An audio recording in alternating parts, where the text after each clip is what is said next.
Hello বন্ধুরা, স্বপ্না ব্লগে আরেকটি ভিডিও নিয়ে চলে এলাম। তো দেখো, দুপুরে রান্নার জন্য মাছ নিয়ে এসছে, আর নিয়ে এসছে ঘ্যাটকোল।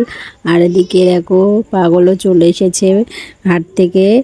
আর এই যে মালিক দিয়েছে মিষ্টি আর ব্যাগ, দুটো ব্যাগ দিয়েছে। আর এদিকে আমি এখন সবজিগুলো সব কেটে নেব, কেটে ধুয়ে পরিষ্কার করে রান্নার কাছে চলে যাব। আর এদিকে বাবু গাড়ি নিয়ে খেলা করছে। আমার এদিকে ঘ্যাটগুলো কাটা হয়ে গেছে, আর ভেন্ডিগুলো ভাজার জন্য কেটেছি। আর এদিকে আমি লাউটা ভাজা ভাজা করে নিচ্ছি।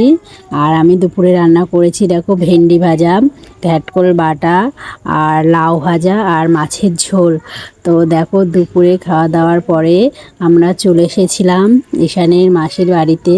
সেখানে দেখো সন্ধ্যের সময় ঈশানের মেসো নিয়ে এসছে রোল আর মোগলাই।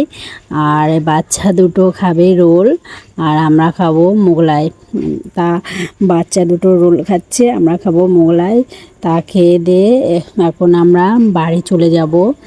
আর অঙ্কনও আমাদের সাথে যাওয়ার জন্য বায়না করছে। তা অঙ্কনকেও নিয়ে চলে এসেছি আমরা। আর এসে দেখো দুই ভাই এখন খাটের উপর খেলা করতে শুরু করে দিয়েছে। তো কেমন লাগলো ভিডিওটা জানিও, টাটা।